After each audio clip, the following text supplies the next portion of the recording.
Kamusta naman po kayo sa umagang ito?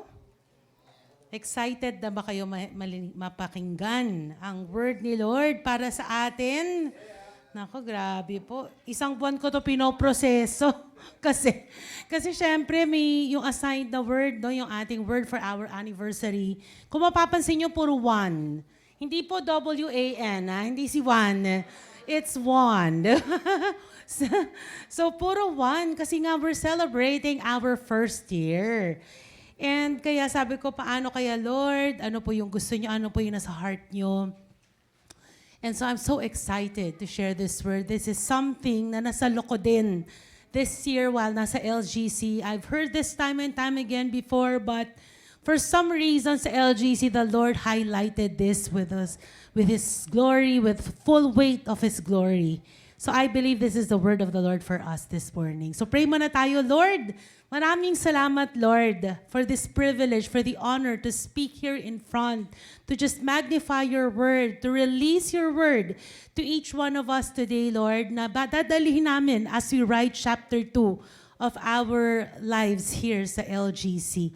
Maraming salamat, Lord. And Lord, as we conclude our anniversary series and our celebration, we pray that hindi lang ito ang katapusan, but simula pa lang ng mas matitindi pang gagawin nyo sa LGC. In the name of Jesus, we pray. Amen. Yay! So sige, punta na tayo sa ating cute slide na bagay siya sa ating gospel track. Yan. So sabihin nga natin yan sabay-sabay, the Lord is one. Yan. So tapos na, yun lang yung conclusion. Yun na yung takeaway natin actually. Sabi ko, how can I sum up all the words that were shared and to sum it all up? The Lord is one. No? So parang, the Lord is one? Noong unang dinig ko yan, what? Oh, what do you mean the Lord is one? Diba? And this morning, we will go a deep dive into this one-liner. And mamaya makikita natin, where in the Bible does it say that the Lord is one? So balik tayo sa ating anniversary slide. Next slide, please. Ephesians 4:4-6, na napakahaba, puro one. Pero I want to underscore from verse 5. Sabi doon, one Lord. And tuloy tayo sa verse 6, one God and Father of all, who is over all and through all and in all. Mabigatan, pangmalakasan ang statement na yan. And when we go a deep dive more, no, in Filipino words, I love our language, yung Filipino. Pag ninamnam mo ang salita ng Diyos sa wikang Filipino, mas lalong intense. No, puntahan natin sa mga taga-Efeso. Next slide. In Filipino, tinasabi doon, tayo'y may iisang Panginoon, iisang Diyos at Ama. At itong patindi sa lahat. Siya ay higit sa lahat, kumikilos sa lahat, at nananatili sa lahat. Grabe yung pala yun, no, pag translate. Grabe. Wow. So that's talaga, ang sarap na pagpakinggan natin yan, na pwede pala yun, na si Lord, kaya pala He's one, kasi siya yung higit sa lahat, siya pala ay kumikilos sa lahat, siya ay nananatili sa lahat. Kaya yung mga testimonies natin for the whole month, makikita natin ang pagkilos niya sa bawat buhay ng LGC member. At makikita natin siya ang higit sa lahat at nananatili sa ating lahat. So, may inattenda kaming conference. Next slide. May inattenda kaming conference ni Pastor Ray.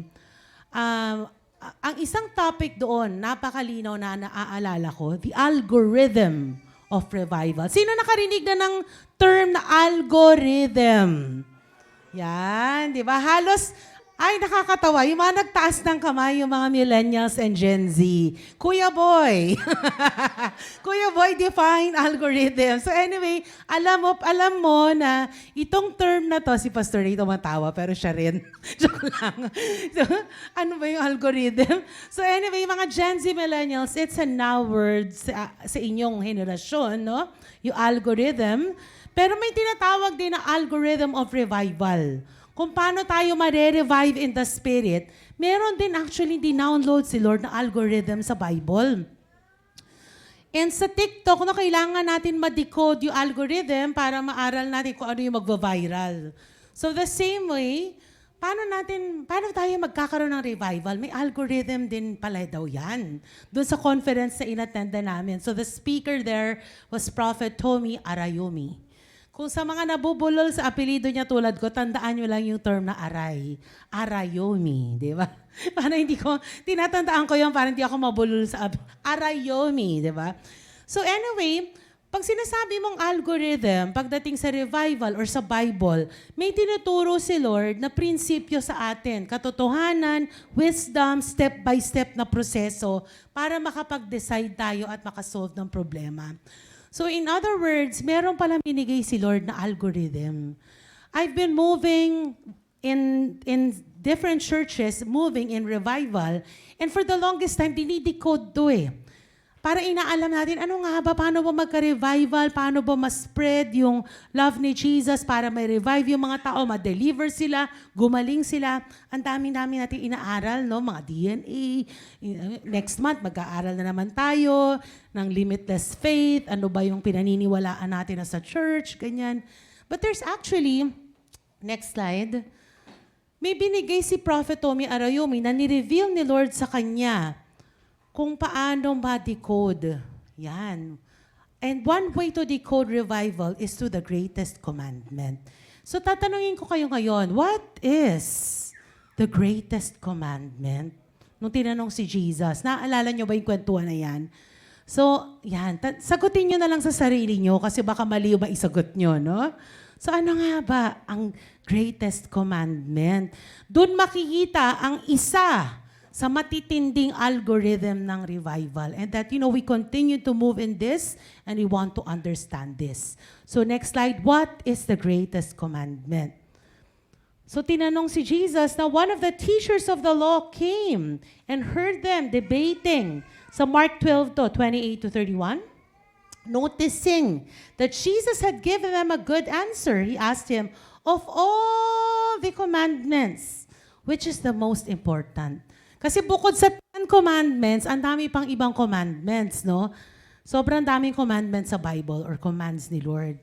Pero tinanong siya, and which is the most important of all? And in verse 29, the most important one, answered Jesus, is this: Hear, O Israel, the Lord our God, the Lord is one. Love the Lord your God with all your heart, with all your soul, with all your mind, and with all your strength. The second is this: love your neighbor as yourself. There is no commandment greater than this. So pag tinatanong ang mga tao, ano ba yung greatest commandment? Tumatalon sila agad sa verse 30. Yung greatest commandment, sinabi daw, love the Lord, your God, with all your heart, with all your soul, all your mind, all your strength. Matindi, no? Talaga, ay, grabe pala. But we fail. Minsan kinukulang pala, hindi pala yun lang. May sinabi si Jesus bago doon that we jump, we skip. Sinabi niya, Hear, O Israel, the Lord our God, the Lord is one. At sa kanya sinabi, yung lagi nating kino-quote na greatest commandment. Meaning, nami-miss natin itong the Lord is one. That is why different religions, different faiths, different churches, we move in different things, but we forget that the Lord is one. Ang tanong, siya lang ba ang sinasamba talaga natin? Or sinasamba ba rin ba natin yung pastor?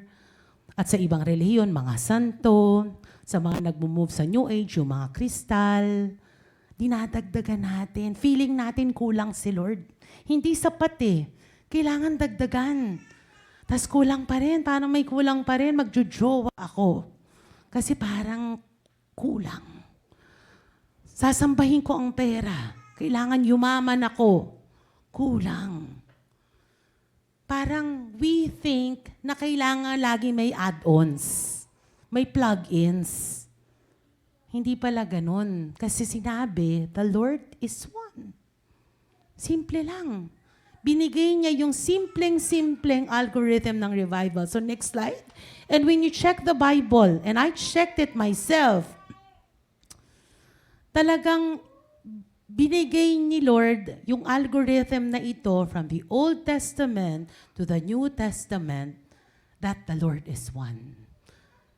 Kahit na ikot-ikutin, halughugin nyo yung word, paulit-ulit niyang sinasabi, pero hindi lang siguro natin napapansin. Sinabi sa Deuteronomy 6:4, "Hear, O Israel, the Lord is our God, the Lord is one." Sinabi na naman sa Mark 12:29, Jesus answered, "The foremost is, Hear, O Israel, the Lord our God is one Lord." Mark 12:32, the scribe said to him, "Right, teacher, you have truly stated that He is one, and there is no one else besides Him." Zechariah 14:9, inulit na naman, "And the Lord will be king over all the earth in that day. The Lord will be the only one, and His name, the only one." Hindi nyo ba napansin, paulit-ulit si Lord? Pag si Lord ay paulit-ulit, tayo, yung mga anak natin, pag paulit-ulit yung mga anak natin or tayo, importante sa atin yun. Pag tayo mga magulang, paulit-ulit tayo sa mga anak natin, importante sa atin yun.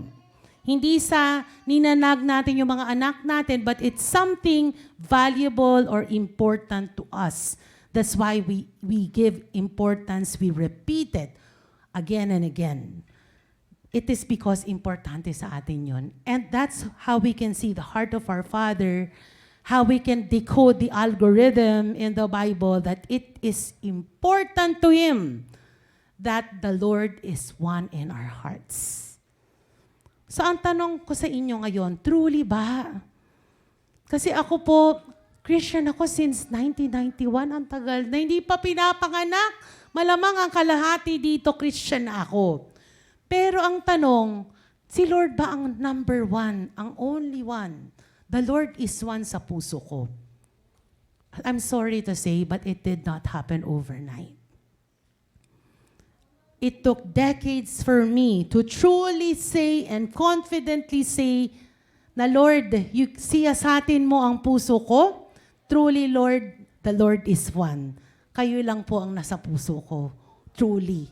Kasi ang hirap, minsan kailangan mong lakaran ang mga sakit, ang mga kung ano-anong wilderness season, pruning, para maintindihan mo kung bakit pala ni Lord sinabi ito at kailangan nating gawin. Ano yung mga top? When you do a research, kung ano ba yung mga top common idols, akala natin yung mga idols, ay yung ba yung mga statwa, yung ba yung iba-iba, no? Ano nga ba yung idols or gods, small g?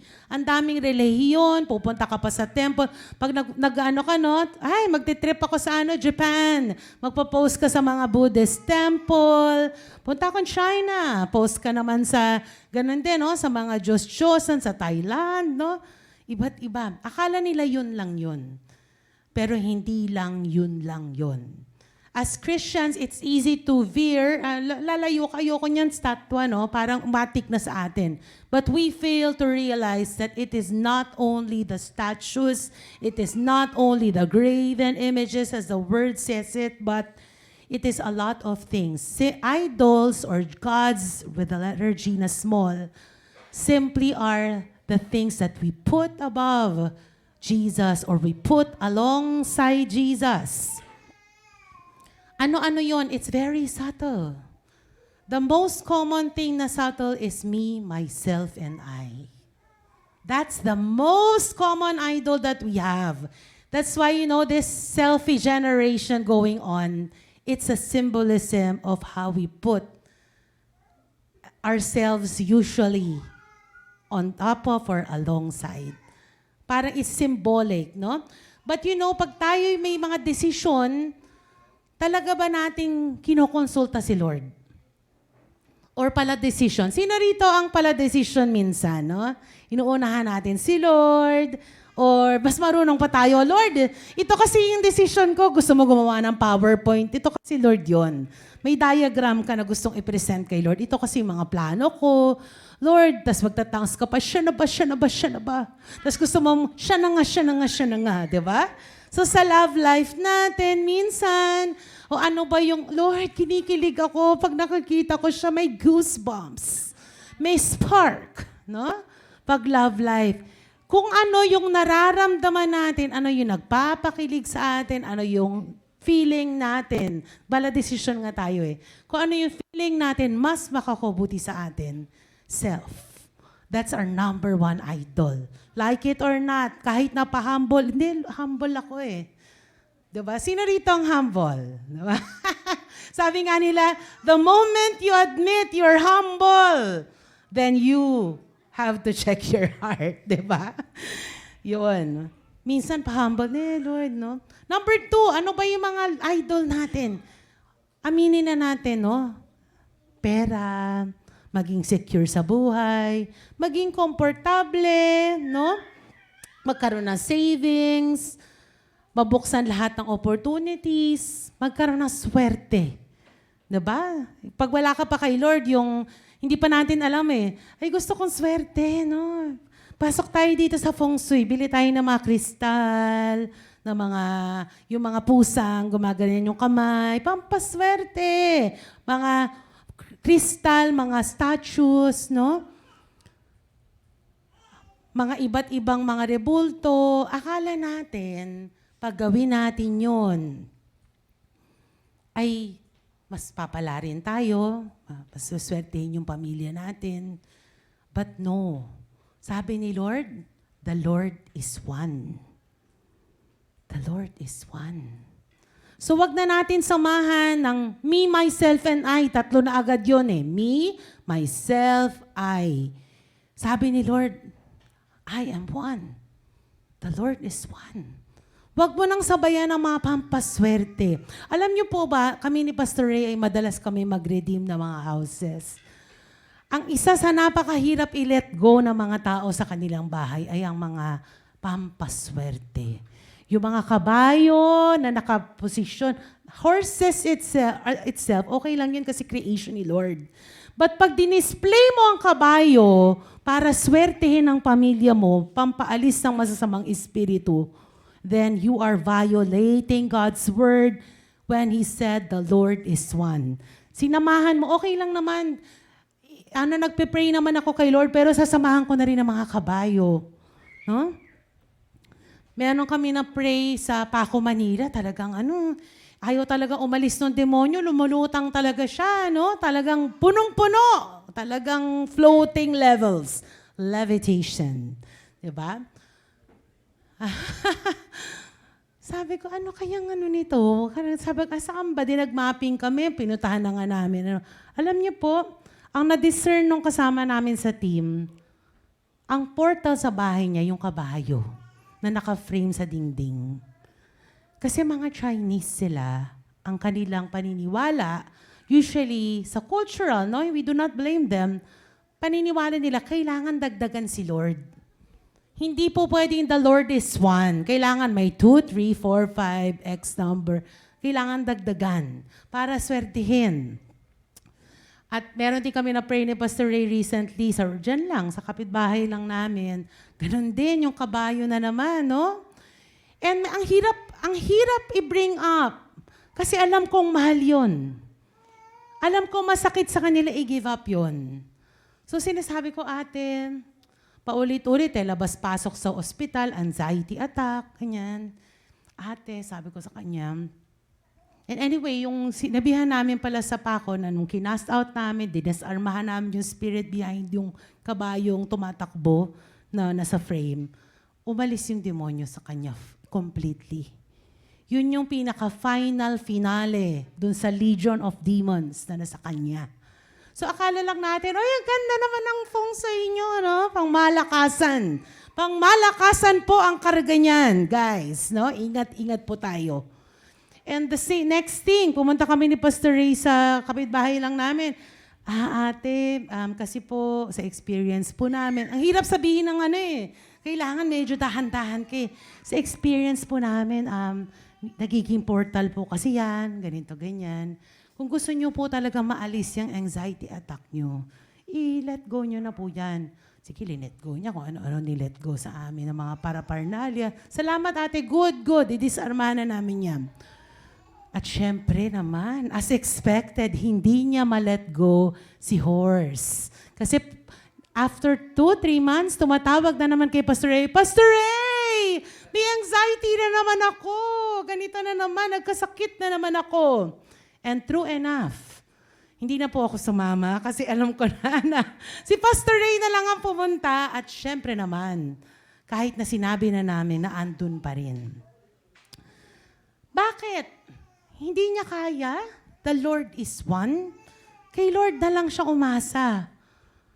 Ng pagyaman nila, di ba ba't pa kailangan dagdagan?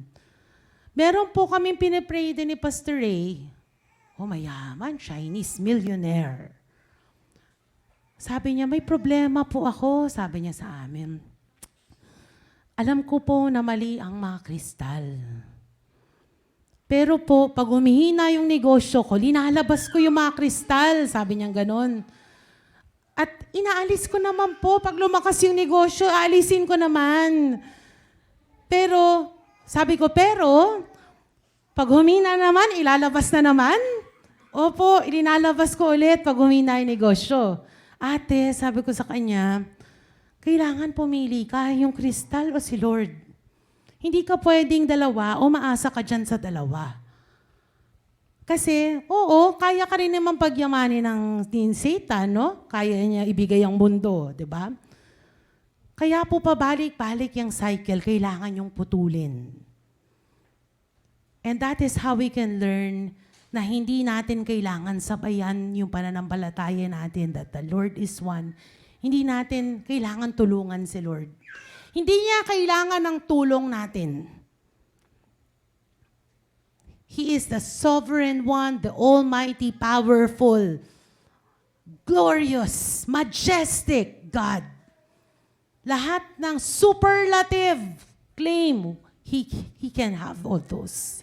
It's all Him. He doesn't need our help. He doesn't need our pusa na gumaganong-ganon para yumaman tayo, no?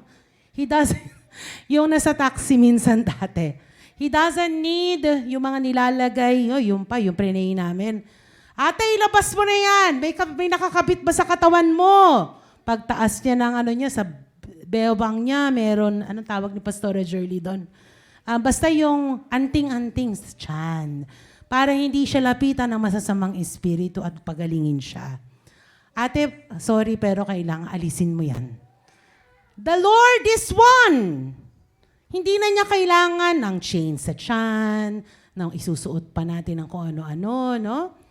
Yung iba maglalagay ako ng gayuma para pretty ako pag makita ako. Si Pastor Ray, nung bata siya, binigyan siya ng auntie niya, suotin mo yung sing-sing para pag makita ka ng mga girls, pogi ka.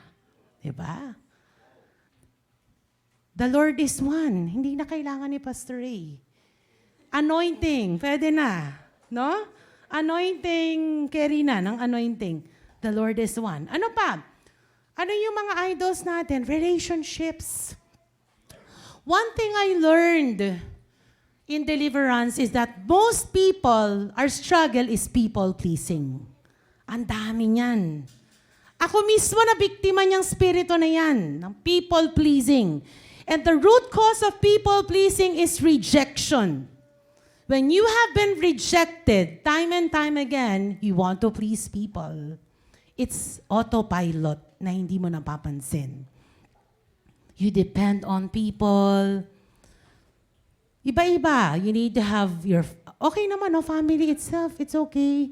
But when you put your family above Jesus or beside even ka-level ni Jesus, then something's wrong. Something will go wrong eventually.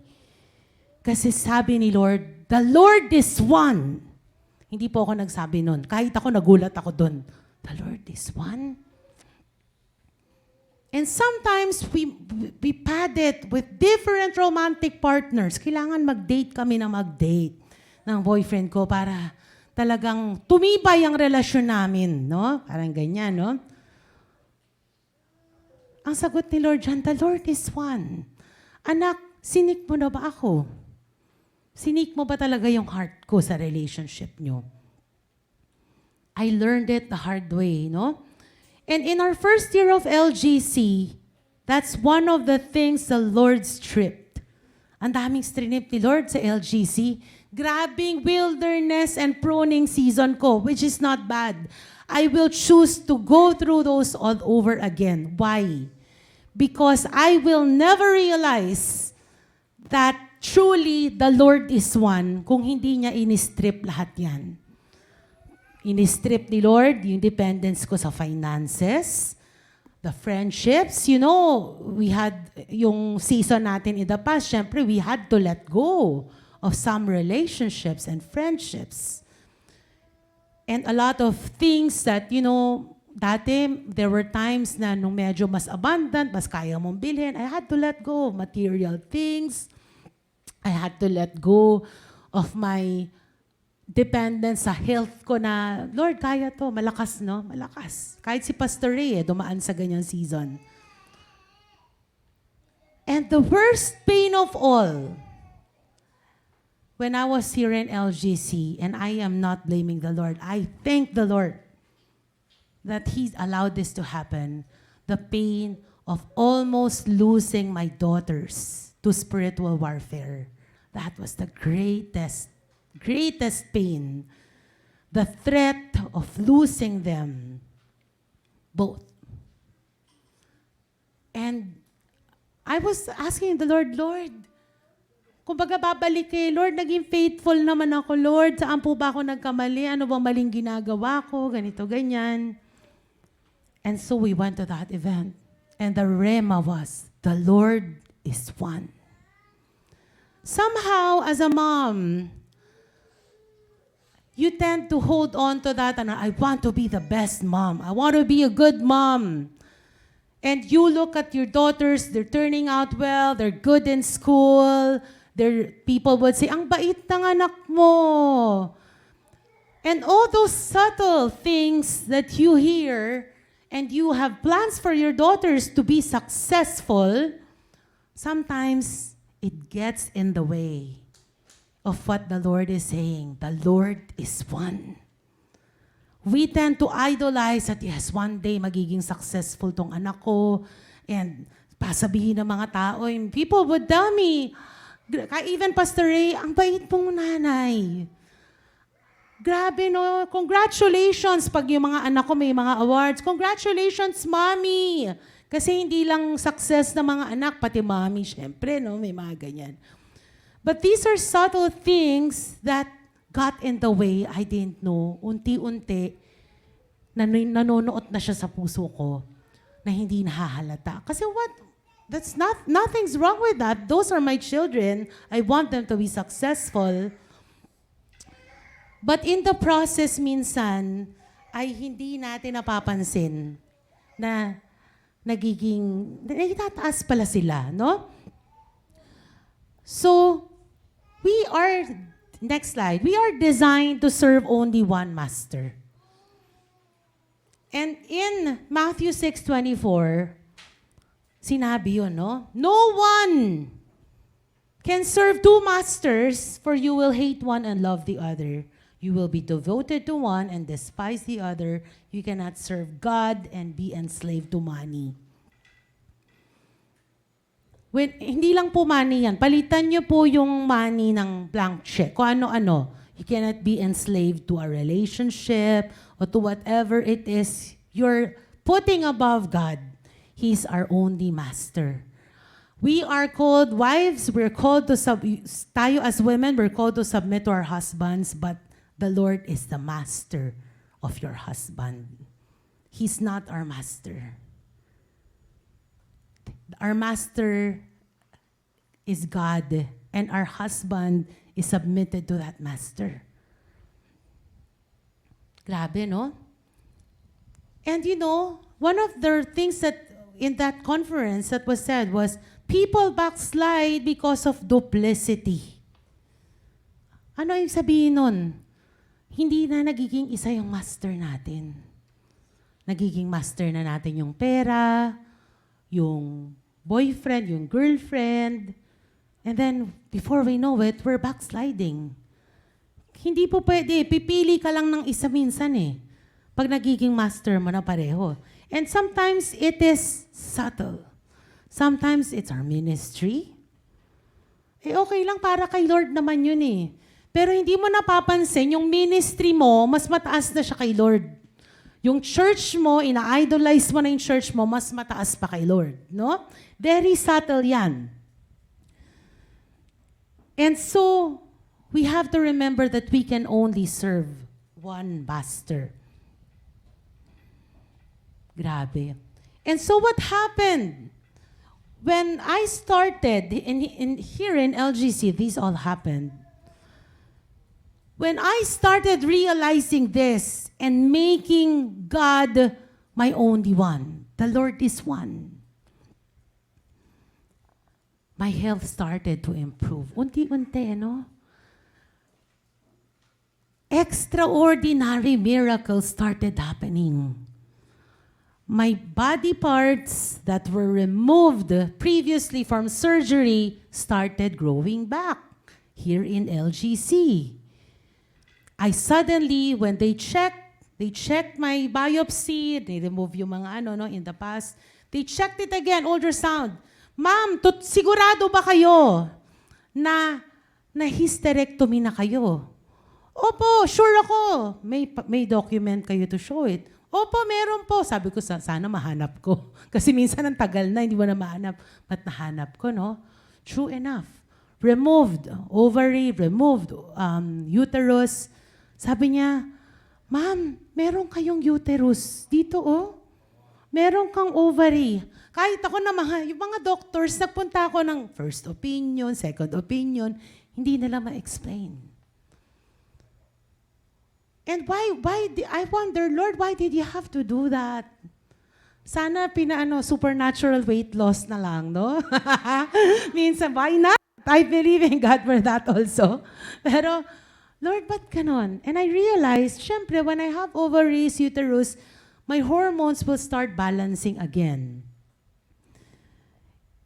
And yung mga daughters ko who were previously threats ng enemy sa akin, naaalisin niya sa buhay ko, suddenly I became open and close to them. Mas naging open sa akin ng mga anak ko at mas naging close ako sa kanila. Why? Because was I a good mom? Good daughter sila? Hindi. Why? Because the Lord is one. And I put that in my heart. Lord, kayo lang ang focus ko. Bahala kayo sa mga anak ko, Lord.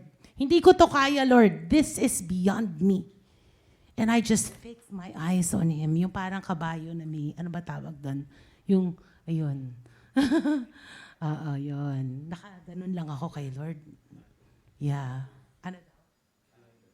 Ayun, blinders. Yung ba yun? Ayun. Ang ganda ng term na yun. I like it, blinders. Because you need to be blind to the distractions on your right, on your left, and you need to fix your eyes on God. That is how He can be.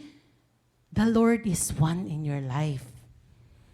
These are all distractions, but the Lord is one in your life. And suddenly, great things started happening. I felt like I was almost on a financial autopilot. Ano yung financial autopilot? Kontento ka lang. Kahit anong mangyari, kontento ka lang. Hindi ka nasa-stress pag walang pera, pag may bills. Lord, the Lord is one. Grabe. And may bonus pa. Yung libro ko, na hirap akong i-produce ng 5 taon, suddenly, it came to pass. Why? Because I had to go through all those things so I can share it as well in my book. And another bonus, we weren't even complaining, but the car was upgraded here in LGC. All these tangible and non-tangible things all started coming to pass in my life because I believe that one-liner, the Lord is one. Yun lang ang ating paniwalaan and all will come to pass. Even my mental health, my emotional health, alam yan ng mga iba sa inyo. I was just talking to Jen, kay Kuya Don, I was there.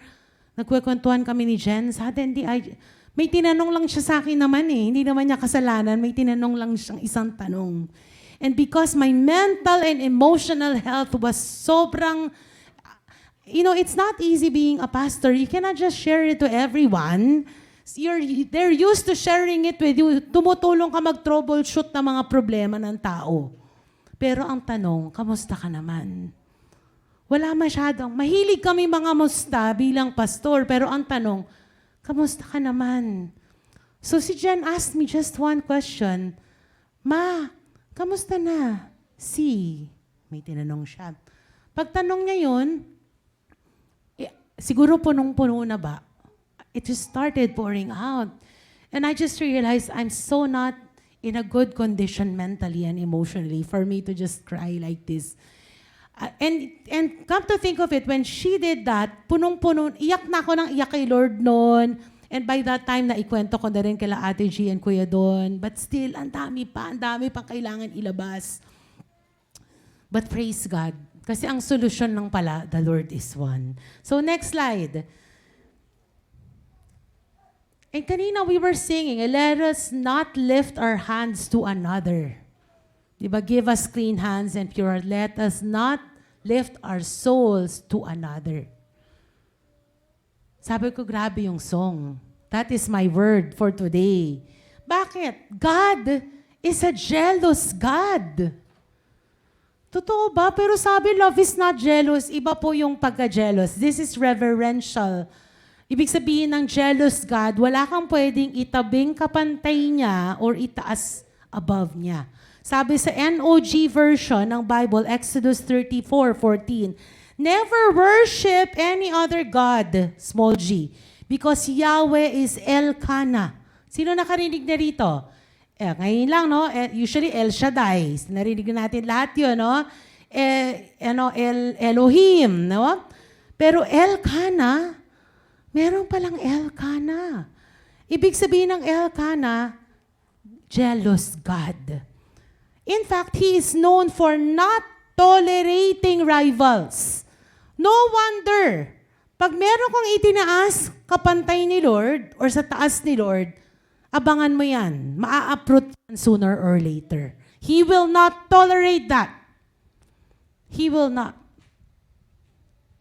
Sooner or later, it will be uprooted or you will see an imperfection with that person. I-expose ni Lord yan.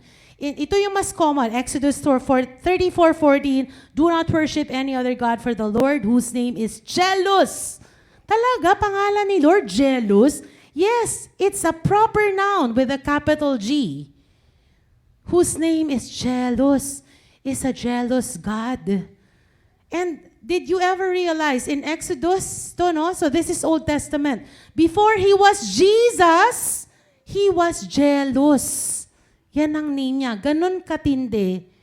Now, one of the features, one of the names of God is jealous, meaning hindi natin pwedeng may ilagay tayong kapantay niya or sa itaas niya. Because He is a jealous God. He's Elkanah.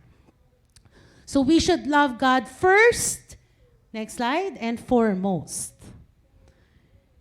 And when I was going through things with my daughters, sabi ko, Lord, I remember a verse that You said that I should hate my may sinabi doon that those who sabihin ko na lang, Luke 14:26, those who come to me cannot be my disciples unless they love me more than they love father and mother, wife, and children.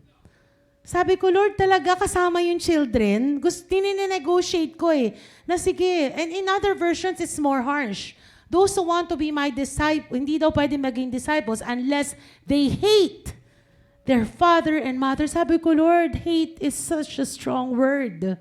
But He said it. Basically, sinasabi lang that we cannot love our mother, our father, our wife, our children, brothers and sisters more than we love God.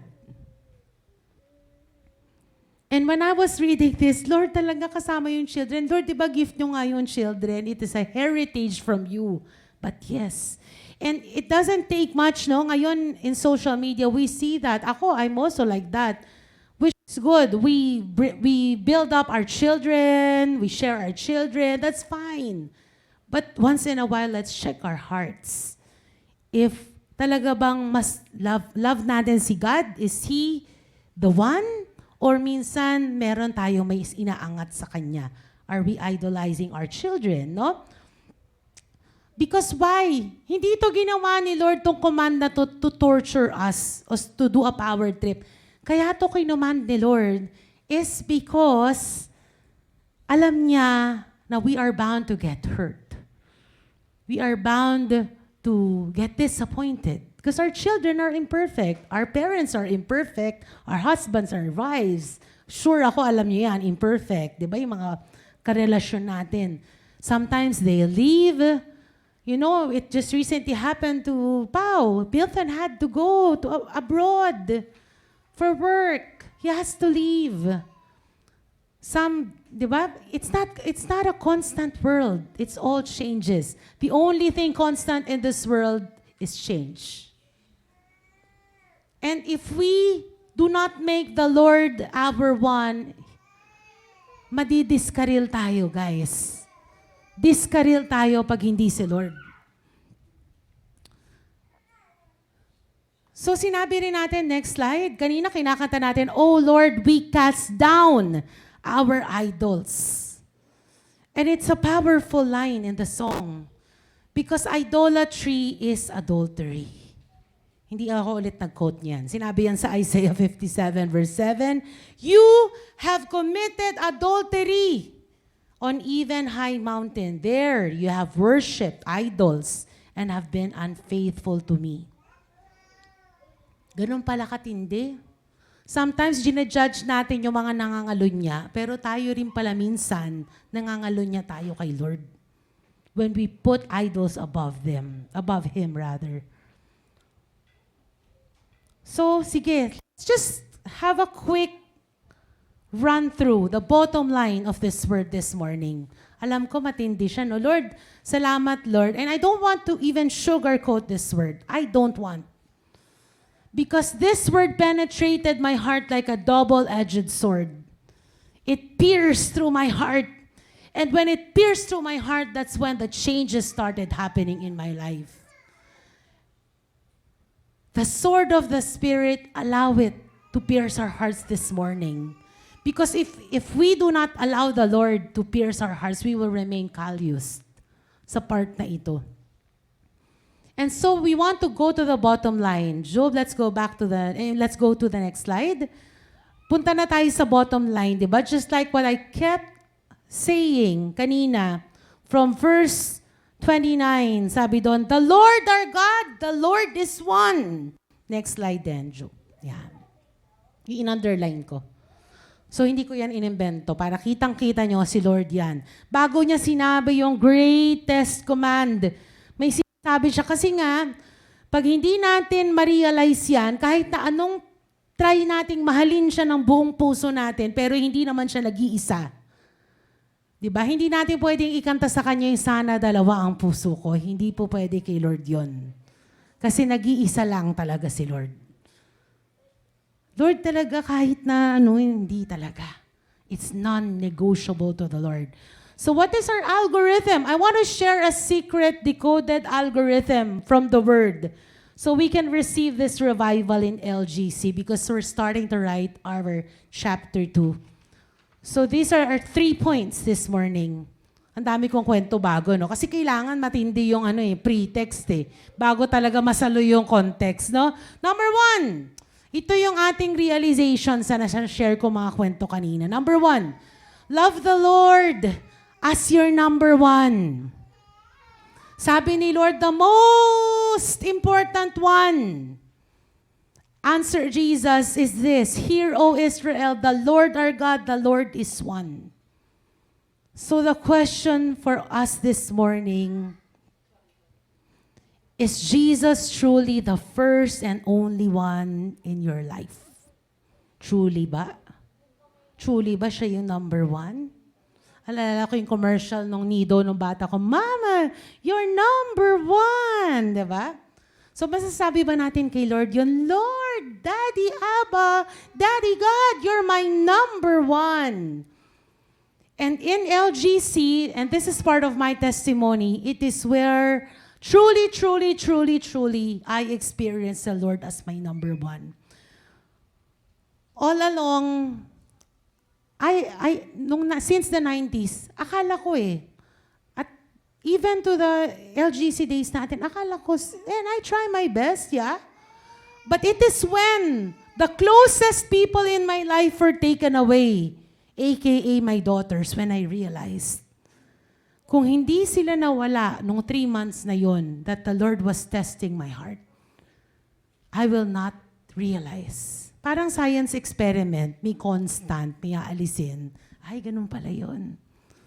Through that experiment I say, kasi binalik naman ni Lord after, when He saw that I already passed the test, no? So sometimes the Lord will allow tests like that. Maaalis, lalayo. Yung kay Pao ngayon, it's a form of a test. And the Lord may be saying to you, Pao, right now, Pao, am I really your number one? Because now Milton is not near you. Milton, you cannot just go to Milton face to face. Now you are. You have to wear the blinders and talk to God one-on-one. He's your husband now, in person, like in the flesh, no? Wala kasi yung si husband, no? So that's number one algorithm natin, tandaan natin yan. Love the Lord as your number one. Okay? Next na, number 2. Jump pa na lang yan, Job. Number 2. Love the Lord with your all. Sabihin nyo nga, all. Yan. All! Naalala ko yun, no? Sobrang lugbok na talaga ako, Lord.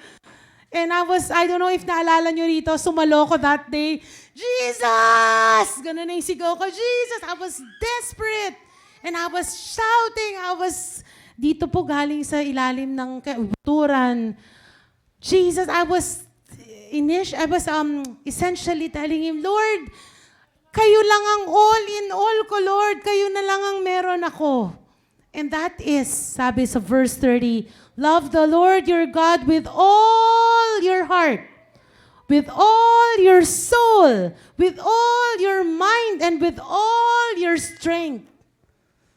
Grabe pala, Lord. Ang hirap naman, no? Ganun pala katindi, Lord. Yes. All. Hindi pwedeng some lang. Lord, some ng heart ko sa iyo, Lord, some. Ito pakialaman. Love life ko to eh. Kami na ng bahala dito. Ito sa iyo naman, no? Hindi pwedeng putol-putol, hati-hati. Sabi all. Kaya tayo na-heartbroken. Kaya tayo nagkaka-heartache kasi we do not obey this. All.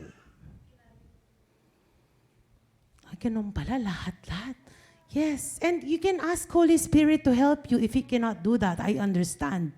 Dati po, ang dami pong laman ng puso ko. Nung inner healing, sabi, ilan ba ang naging karelasyon mo? Sabi ko, I'm sorry, I lost track. Hindi ko na mabilang. I'm not kidding. Ganun ka, gutay ang puso ko. I kept giving it away carelessly to people. Wala akong blinders. Baliktad. Para akong kabayong, ikot-ikot, diba? Litong-lito, hilong-hilo ko sa sarili ko. And why did the Lord command that? It is for our own good. We will get hurt if we do not love Him with our all. Ano pa? All our soul. Pag sinabi mo soul, mind, will, emotions, no? Lahat ng soul. With all our mind, with all our strength. Grabe po ito, yung with all our strength. 2 times the Lord tested me in this. The first one that I experienced this was when I had my fatigue. Sino na nagkaroon dito ng fatigue? Yung talagang fatigue na hindi ka na halos makatayo, makagalaw, makapunta sa CR. Ay, Rian, yeah, also, no? Alam ko, nagkasakit ka before and that was one of the things you experienced. Ikaw rin pala, no? Grabe po pa nagka-fatigue. The littlest thing, you have to depend on the Lord. And that is when I realized, Lord, ito pala yung ibig sabihin ng loving you with all my strength. Kasi wala ka ng strength. Si Lord na lang ang strength mo. Grabe pala. And it happened again this year when I was in LGC. Lord, I kept crying, sometimes from starting 10 when I go to bed until 6 a.m., 7 a.m., I would cry and then I would stop and then cry again. And then, Lord, wala na po, Lord, wala na akong lakas. Wala na akong maibibigay. Hindi ko na alam kung ano pang lakas, talino, skill, abilidad ang ibibigay ko. Ubus lahat. And that is what it means when you love Him with all our mind and strength. Na walang-wala. Nothing of you and all of Jesus, all of God. And that is my prayer for LGC, that not only God will be our only one, but also our number one, but also our all. So ang question is He truly your all in all? Ask yourselves this morning. Let us reflect that. Is He our all in all? Think of that experiment na paano kung wala lahat? Yung blinders. Wala lahat. May blinders ba kayo na si Lord lang? Yung all in all nyo? Or marami kayong distractions na, ay, okay dito, okay dito, okay dito. Lahat. Madi-disappoint po tayo. Kaya sabi ni Lord, the Lord is one. Kailangan itong puso na to, punong-puno ng Lord. Para kahit ano pang tira ng kaaway through relationships, unshaken. You will never be shaken. And final point, number 3, love the Lord first, and then others second. Sabi rin naman ni Lord sa verse 31, the second is this. May second greatest command. Love your neighbor as yourself. There is no commandment greater than this. Grabe, no? Pwede naman pala. So in LGC, as you will notice, ito'y hindi masyado mahirap gawin. I see this. I see this in our family, that we express our love to this family. And kanina na nagkakwentuhan kami ni LJ, LJ and Levy, these are sisters of our Sinner Church. They have the gift of, yung love language nila is giving gifts. And it's obvious, no? We have to check it, yung mga family natin sa LGC. Let's be on the lookout. Ano yung love language nito? That is how we can express our love to them as we love ourselves. And si Levy, she could have kept the money, pero pag birthday, lahat tayo may patreat na, yung mga may birthday. Why? Because it's how she shows her love. Pwede naman ibili na lang niya ng iced coffee or pero ibibigay niya sa atin kasi love niya tayo. Si LJ, pwede naman di siya mag-offer, no? Nakakatawa yung offer niya sa mga young pro Talagang naman, no? But that is how she shows her love. Pwede naman sa kanya na lang yon, but she loves us as she loves herself. The Arguete family, they could have chosen na isara yung bahay ni Kuya, but they opened it to us. Bukas. And when they open it to us, it's not, guys, it's not a snack. It's a treat. It's a fiesta sa couples, no? And magkaka-age kami niya nila, Kuya and Ate. I know yung toll sa madali na kami mapagod. Sorry, guys. Pero yun, sorry na nga agad. I know. And I see that, the way they show their love to us, I feel like kablood ko sila, flesh and blood. They don't make us feel na others ka. When I'm in the Arguete home, I feel like an Arguete as well. Yeah? Hindi nila, oy, bawal ka umupo dyan, bawal walang ganun. You feel at home. That is loving our neighbor as we love ourselves. And praise team. Praise team is here. They give their time. Baklas, kabit, ang aga dito, they give quality time. for our church because they love us. They serve us because they love us. Pwede naman si Jovet, ay sa bahay na lang ako, mag-enjoy na lang kami nila Juan, sa Canadian, dun sa bahay. But, He chooses to be here. Be with us. Lead us in worship. With Burns. Yeah. Medyo na. And sayang, si Kuya Arnold nandiyan ba? Si Kuya Arnold, how does he show his love? Pansinin niyo si Kuya Arnold. Sino nagbubukas ng pinto para sa atin? Hindi po namin siya inuutusan, siya mag-isa yan. That's how he shows his love. Love others as you love. Pwede naman, hayaan na lang tayo ni Kuya Arnold na magtulak ng pinto, no? Pero, no. Service deluxe. Pagbubuksan niya tayo at papasok na lang tayo, no? Kuya Boy, Ate Beth, kung kami napapagod na mga 50, 50 dito, paano pa si Kuya Boy and Ate Beth, no? But week in, week out, they would prepare our communion. It's not easy doing that. That's a special calling because I feel hindi ko assignment talaga yan, no? Pero sila ay nandyan. Natatawa si Pastor Ray. Kasi dati si Pastor Ray pa yung gumagawa niyan. Pastor, I think sa new church, pwede mo nang i-delegate na natin yan, no? So my question is for you. Do you love LGC family truly as you love yourself? Would you die to yourself for this family?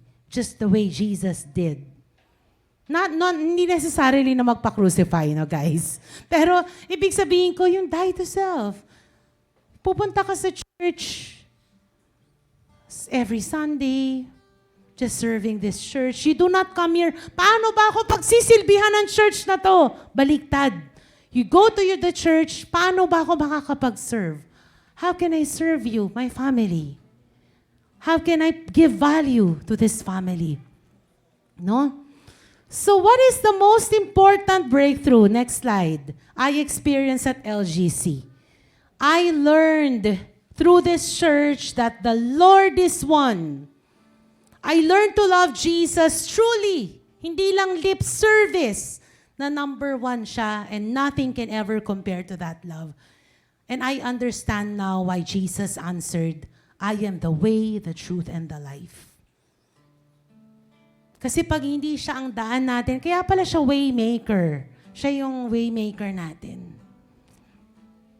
Siya yung miracle worker, lahat na, no? Siya yung truth, yung katotohanan at buhay natin. So, I pray now for the church. I want to pray the algorithms of revival that we learned this morning. That the Lord is one. So Lord, I pray, Father God, maraming salamat, Lord. Salamat, Lord, that this morning you pierced our hearts with your double-edged sword. Salamat, Lord, that there's no other way to share this word, not a sugar-coated word, but Lord, real talk word, that we have to realize that the Lord is one.